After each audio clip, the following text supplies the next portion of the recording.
Dito lang po ako guys.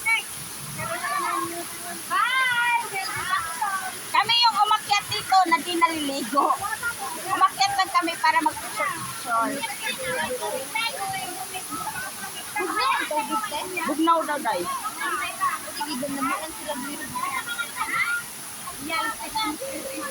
Super ganda talaga dito sa Lohas Park na waterfalls. Kasi dito pwede kang mag-barbecue, pwede magluto, walang mag-aano sa'yo dito. Hindi katulad ng ibang falls na talagang hindi ka papayagan na Sa atin kasi meron falls pero hindi talaga sila hindi nila pinapaliguan.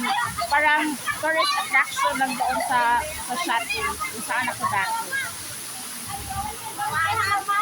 Now dito na sa Lohas, paano na yung